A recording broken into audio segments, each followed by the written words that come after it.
వీక్షకులందరికీ నమస్కారం.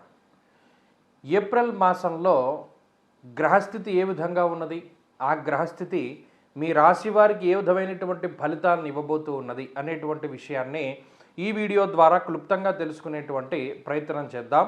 ముఖ్యంగా ఏప్రిల్ మాసంలో ఏ విధమైనటువంటి గ్రహస్థితి ఉండబోతూ ఉన్నది అంటే, ఈ మాసంలో గురుడు మిథున రాశి యందు సంచారం చేస్తారు, కేతువు సింహరాశి యందు సంచారం చేస్తారు, అలాగే కుంభరాశి యందు రాహు యొక్క సంచారం ఉంటుంది. అయితే ఈ ఏప్రిల్ ప్రారంభంలోనే 3వ తారీఖున కుజుడు కుంభరాశిని వదిలిపెట్టి మీనరాశిలోకి ఆయన యొక్క ప్రవేశం జరుగుతుంది. అలాగే ఈ మాసంలోనే బుధుడు 11వ తారీఖు నాడు ఆయన కుంభరాశిని వదిలిపెట్టి మీనరాశిలోకి ప్రవేశం చేస్తారంటే కుజుడితో పాటుగా బుధుడు అక్కడే శనేశ్వరుడు రవి యొక్క సంచారం కూడా జరుగుతూ ఉన్నది. అంటే దాదాపుగా ఏప్రిల్ 15వ తారీఖు వరకు మరలా ఒక పంచగ్రహ కూటమి ఏర్పడుతుంది. చంద్రుడితోటి కలుపుకొని రవి, శని, అలాగే కుజుడు, బుధుడు, చంద్రుడు, ఈ 5 గ్రహాలతోటి మీనరాశి యందు పంచగ్రహ కూటమి ఏర్పడుతుంది. అలాగే 15వ తారీఖు ఏప్రిల్ నెలలో రవి మారిపోయి సింహ సంక్రమణం చేస్తారు, మేష సంక్రమణం చేస్తారు. మేషరాశిలోకి రవి వెళ్ళిపోతారు. అలాగే ఈ మాసం చివరిలో 20వ తారీఖున శుక్రుని యొక్క స్థితి మేషరాశి నుండి మారి వృషభ రాశిలోకి వెళుతూ ఉంటుంది. అంటే ఇక్కడ గమనించవలసినటువంటి విషయం ఏమిటి అంటే, ఈ మాసంలో ప్రధానంగా యుతి రవి, శనేశ్చర, కుజ గ్రహాల తాలూకు యుతి అనేటువంటిది కనబడుతూ ఉన్నది. రవి, కుజ, శనేశ్చరుల యొక్క యుతి అనేటువంటిది ప్రమాదకరము. ఎందుకు ప్రమాదకరము మనం ఆదిలోనే చెప్పుకున్నాం. ఏమని? గురుని యొక్క సంచారం ఏకస్మిన్ వత్సరే జీవే రాశిత్రయం ఉపాగతే. 3 రాశుల్లో గురుడు సంచరిస్తూ ఉన్నారు, ఇది మంచిది కాదన్నాం.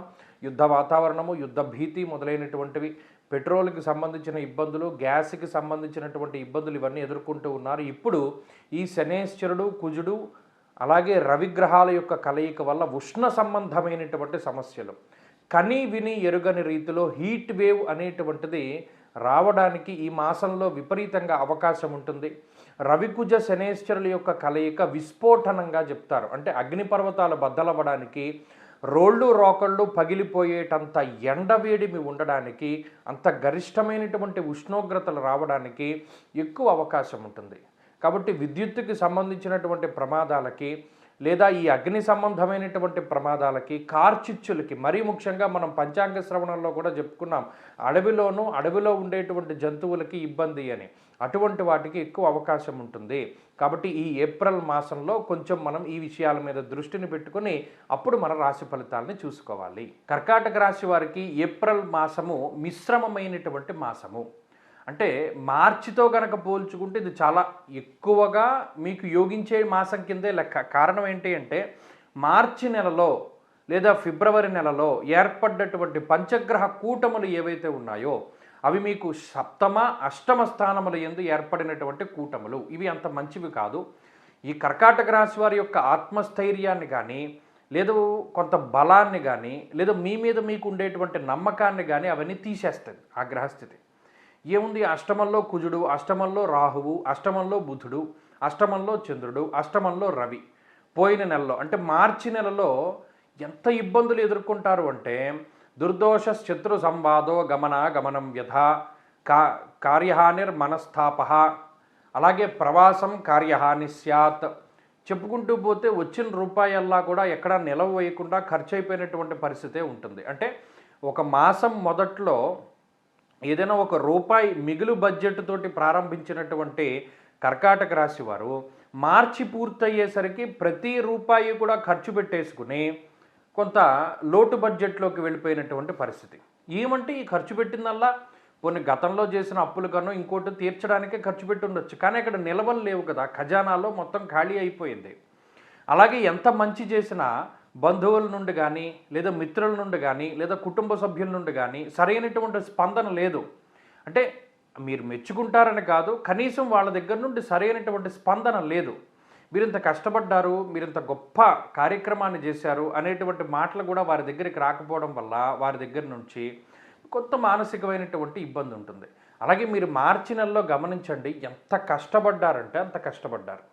అంటే ఓవర్ టైం చేశారు, కొన్ని సందర్భాల్లో మీ పని కాకపోయినా మీరు చేశారు, అలాగే మీకు సంబంధం లేని విషయాల్లోకి మీరు వెళ్ళారు, దానివల్ల ఇతరుల చేత మాటలు పడ్డారు, మీ చేతిలో ఉన్న డబ్బు ఖర్చు అయింది, మీ చేతిలో ఉన్న సమయం ఖర్చు అయింది, మీకున్నటువంటి శక్తిని ఖర్చు పెట్టారు. శక్తికి మించి కష్టపడ్డటువంటి పరిస్థితులు మార్చి నెలలో కర్కాటక రాశి వారికి ఉన్నాయి. మరి ఈ మాసంలో అటువంటివి ఏమీ ఉండవు. ఎందుకంటే అష్టమంలోంచి గ్రహాలన్నీ వెళ్ళిపోయాయి కాబట్టి. అష్టమ కుజుడు వెళ్ళిపోయారు, అష్టమ బుధుడు వెళ్ళిపోయారు, అష్టమంలో ఉండేటువంటి రవి వెళ్ళిపోయారు. కాబట్టి ఈ మాసంలో అన్నీ 9వ స్థానంలోకి వెళ్ళాయి గ్రహాలు. సరే, ఈ మాసంలో యోగించేటువంటి గ్రహాలు అంటే ఏమీ లేవు మరలా. అంటే ఒక్క శుక్రుడు మినహాయించి, చంద్రుడు మినహాయించి యోగించేటువంటి గ్రహాలు ఏమీ లేకపోయినప్పటికీ ఇక్కడ ప్రతికూలించే గ్రహాల సంఖ్య తగ్గిపోవడం అనేటువంటిది చాలా గొప్ప విషయం. మీరు గమనించండి, సుఖంగా ఉండకపోయినా పర్వాలేదురా బాబు, మనకి మాత్రం ఇబ్బంది రాకూడదు అనేటువంటి మనస్తత్వం చాలామందిలో ఉంటుంది. అటువంటి వాళ్ళందరూ కూడా బాగుపడతారు నిజంగా. మీరు గమనించండి, కనీసం ఫ్యాన్ ఉంటే సరిపోతుంది, ఏసీ అక్కర్లేదురా బాబు, ఆ ఫ్యాన్ కూడా లేదు మా ఇంట్లో, కాబట్టి కనీసం ఫ్యాన్ ఉంటే చాలు అనేటువంటి భావన ఎక్కువగా ఉంటుంది.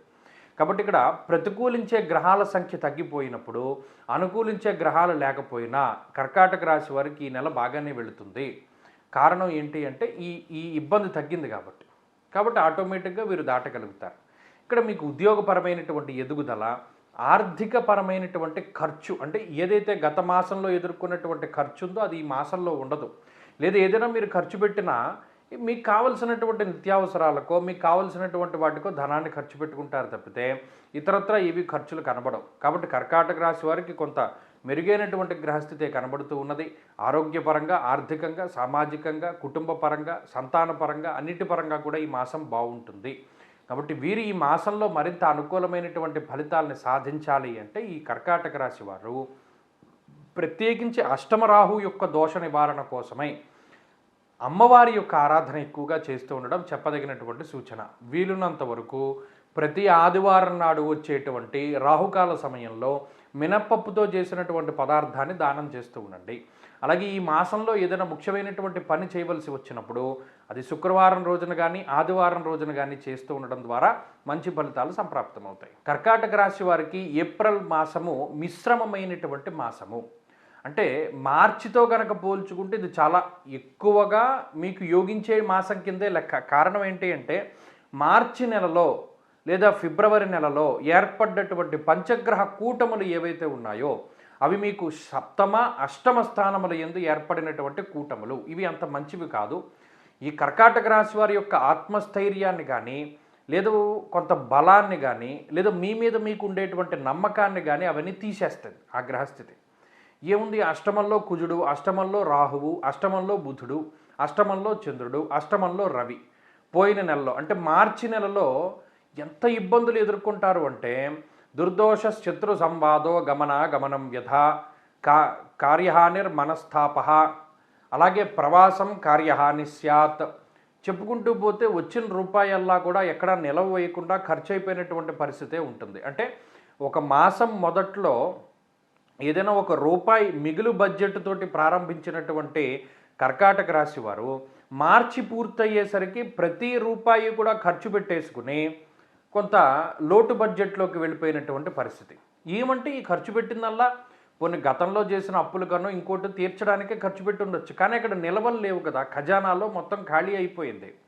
అలాగే ఎంత మంచి చేసినా బంధువుల నుండి కానీ, లేదా మిత్రుల నుండి కానీ, లేదా కుటుంబ సభ్యుల నుండి కానీ సరైనటువంటి స్పందన లేదు. అంటే మీరు మెచ్చుకుంటారని కాదు, కనీసం వాళ్ళ దగ్గర నుండి సరైనటువంటి స్పందన లేదు.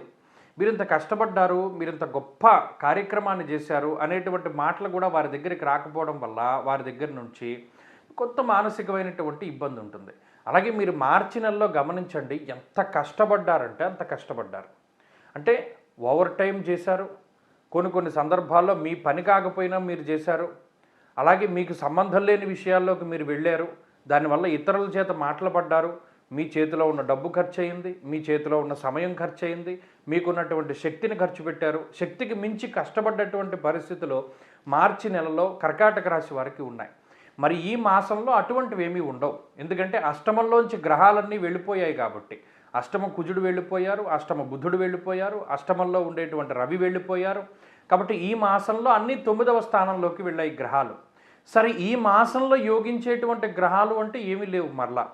అంటే ఒక్క శుక్రుడు మినహాయించి, చంద్రుడు మినహాయించి యోగించేటువంటి గ్రహాలు ఏమీ లేకపోయినప్పటికీ ఇక్కడ ప్రతికూలించే గ్రహాల సంఖ్య తగ్గిపోవడం అనేటువంటిది చాలా గొప్ప విషయం. మీరు గమనించండి, సుఖంగా ఉండకపోయినా పర్వాలేదురా బాబు, మనకి మాత్రం ఇబ్బంది రాకూడదు అనేటువంటి మనస్తత్వం చాలామందిలో ఉంటుంది. అటువంటి వాళ్ళందరూ కూడా బాగుపడతారు నిజంగా. మీరు గమనించండి, కనీసం ఫ్యాన్ ఉంటే సరిపోతుంది, ఏసీ అక్కర్లేదురా బాబు, ఆ ఫ్యాన్ కూడా లేదు మా ఇంట్లో, కాబట్టి కనీసం ఫ్యాన్ ఉంటే చాలు అనేటువంటి భావన ఎక్కువగా ఉంటుంది. కాబట్టి ఇక్కడ ప్రతికూలించే గ్రహాల సంఖ్య తగ్గిపోయినప్పుడు, అనుకూలించే గ్రహాలు లేకపోయినా కర్కాటక రాశి వారికి ఈ నెల బాగానే వెళుతుంది. కారణం ఏంటి అంటే ఈ ఈ ఇబ్బంది తగ్గింది కాబట్టి. కాబట్టి ఆటోమేటిక్గా వీరు దాటగలుగుతారు. ఇక్కడ మీకు ఉద్యోగపరమైనటువంటి ఎదుగుదల, ఆర్థికపరమైనటువంటి ఖర్చు, అంటే ఏదైతే గత మాసంలో ఎదుర్కొన్నటువంటి ఖర్చు ఉందో అది ఈ మాసంలో ఉండదు. లేదా ఏదైనా మీరు ఖర్చు పెట్టినా మీకు కావలసినటువంటి నిత్యావసరాలకో, మీకు కావలసినటువంటి వాటికో ధనాన్ని ఖర్చు పెట్టుకుంటారు తప్పితే ఇతరత్రా ఏవి ఖర్చులు కనబడవు. కాబట్టి కర్కాటక రాశి వారికి కొంత మెరుగైనటువంటి గ్రహస్థితే కనబడుతూ ఉన్నది. ఆరోగ్యపరంగా, ఆర్థికంగా, సామాజికంగా, కుటుంబ పరంగా, సంతాన పరంగా, అన్నిటి పరంగా కూడా ఈ మాసం బాగుంటుంది. కాబట్టి వీరు ఈ మాసంలో మరింత అనుకూలమైనటువంటి ఫలితాలని సాధించాలి అంటే ఈ కర్కాటక రాశి వారు ప్రత్యేకించి అష్టమ రాహు యొక్క దోష నివారణ కోసమై అమ్మవారి యొక్క ఆరాధన ఎక్కువగా చేస్తూ ఉండడం చెప్పదగినటువంటి సూచన. వీలున్నంత వరకు ప్రతి ఆదివారం నాడు వచ్చేటువంటి రాహుకాల సమయంలో మినప్పప్పుతో చేసినటువంటి పదార్థాన్ని దానం చేస్తూ ఉండండి. అలాగే ఈ మాసంలో ఏదైనా ముఖ్యమైనటువంటి పని చేయవలసి వచ్చినప్పుడు అది శుక్రవారం రోజున కానీ, ఆదివారం రోజున కానీ చేస్తూ ఉండడం ద్వారా మంచి ఫలితాలు సంప్రాప్తమవుతాయి.